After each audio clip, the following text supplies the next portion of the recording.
Hi, I'm Chris with Afflictor Broadheads, and today we're going to talk about why you should never have to tune your fixed blade broadheads. Stay tuned. Okay, so today we are going to talk a little bit about why you shouldn't have to tune your fixed blade. Now, of course, there's some catch-22 in there, and I'm going to get into some detail explaining. But really, if you have a properly tuned bow, a properly tuned arrow that is matched to your bow, you should not have to fuss with tuning your broadhead. It should go where you want it to go. Now, you may have to make some micro adjustments here and there, but you should not be seeing that you're a foot high and 8 inches to the right. If that's happening, then the first thing you probably need to do is check your bow, check your arrow, check your spine, really get to know your equipment a little bit better before you decide to move your rest or make some major adjustments. So let's break that down into a little bit of detail and first talk about the importance of your bow. So when you look at your bow, is your bow in tune? Is it in time? Are your cams set properly? Is it square? Is your string square to your sight? Is your knocking point square as well? So those are good considerations to look at with your bow. When you add the arrow to that, what is the spine of your arrow? Is it proper for your draw weight? Is it going to perform the way you want it with the grains that you have selected to put at the end? Have you made any other major adjustments with FOC or anything like that? Arrow selection is definitely key when it comes to fixed blade broadheads, because what your broadhead wants to do the second it comes off your riser, no matter what platform, is your broadhead wants to act as a rudder. It wants to catch wind. It wants to do what it wants to do, and you're depending on your arrow to straighten that out. So a properly tuned arrow that is shooting straight will save you from having to monkey around with making any major adjustments. So let's talk a little bit more about details of the arrow that are important. First is your insert. You want to make sure that your arrow is cut square and that your insert is properly in the arrow. You can put a field tip on and do a little spin test on the palm of your hand or on the kitchen table, whatever you want, to make sure that at least your insert is properly inside your arrow and that it is balanced. It's very important.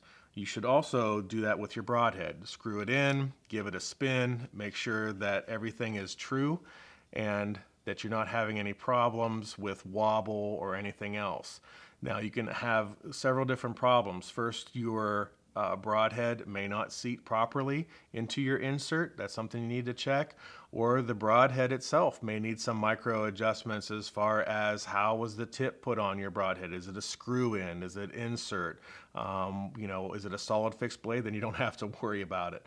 But there could be some other micro adjustments that you need to make at this end before you worry about making any major adjustments to your bow. So again, make sure your arrows don't have any flaws or damage. If you're shooting aluminum, spin them, roll them, test them, especially you guys that are shooting aluminum crossbow arrows.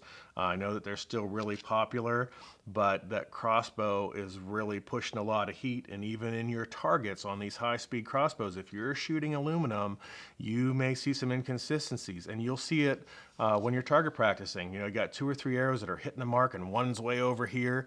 That arrow is probably bent, so just give it a detailed check. And if you have consistent problems with aluminum bolts, then maybe you want to switch to a heavyweight carbon arrow instead, something to give you some other options that you're not going to have to worry about dealing with a bent arrow, because it's going to screw up your accuracy, especially on the fixed blades. So like I said, when it comes to getting a fixed blade to fly right, you need to be more concerned about your arrow first. If your arrow does not have the right spine, it's flexing weird, it's coming off of your string, and it's not properly knock tuned, and you're wobbling left or right or up or down coming off of the riser, that is going to enhance the effect of your fixed blade broadhead. So when you release this off the riser, before it's even gone, this already wants to catch air, your fixed blade.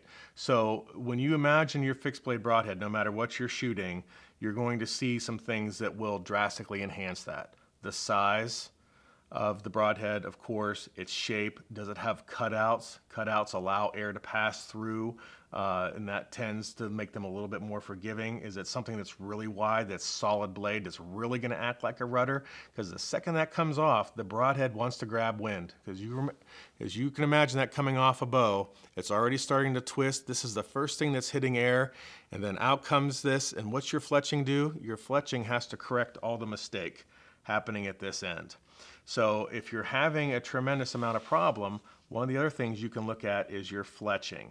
So fletching is a good indicator of being able to properly balance your arrow to get it to correct itself. It doesn't have to correct itself if you're shooting most mechanicals and even field tips, because there's nothing down here that's going to catch wind or act like a rudder. Now all of a sudden you're depending on your fletching for your stability to balance everything out, to straighten it out before it gets to your target. So if you're continuing to have a little bit of problems with your fixed blades and you have the right arrow shaft and you're tuned to your bow, you might want to look at your fletching. Maybe go to a longer fletching or a 4 fletching. A lot of guys will, increase. If they're shooting a really big fixed blade broadhead and still having some issues, they'll go to really long vanes, sometimes even feathers, because that tends to balance things out a little bit better. I will caution here, a lot of guys you will read will highly suggest helicals. And while helical fletching is really good, if it is too steep of a helical, it really creates issues with your fixed blade broadhead. So be very cautious when you're messing around with helicals. Try just a slight helical at first, and you can gradually increase a few degrees. But the crazier steep the helical is, at least in our testing, the more crazy thing that arrow seems to do, because as it's spinning faster and faster, depending on the type of fixed blade broadhead you had, it wants to catch even more air and run errant and do crazy things. And you can even see where people have missed targets. So even though helical has some major benefits, just be careful that it's not too steep or too crazy, because you could be setting yourself up for some more problems. All right, so let's get down to what do you need to do if you have to tune your fixed blade broadhead. So really, there's nothing that you're going to do to the broadhead itself. It all is based on orientation. And trust me, in all of the testing that we've done, if your bow is in tune and your arrow is in tune and matched to your bow, this is not going to be an issue. You don't have to worry about lining everything up and are my blades lined up perfectly with my fletching. Although there is some help to that, and here's the help.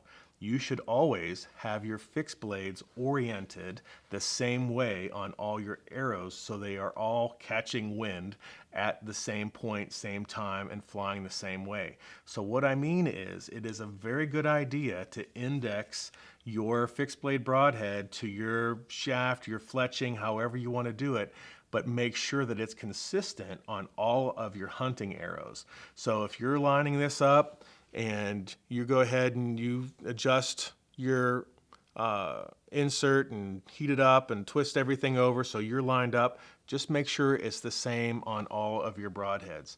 If everything's in tune, doing this isn't going to be your savior for improving your accuracy, but it is going to greatly improve your consistency.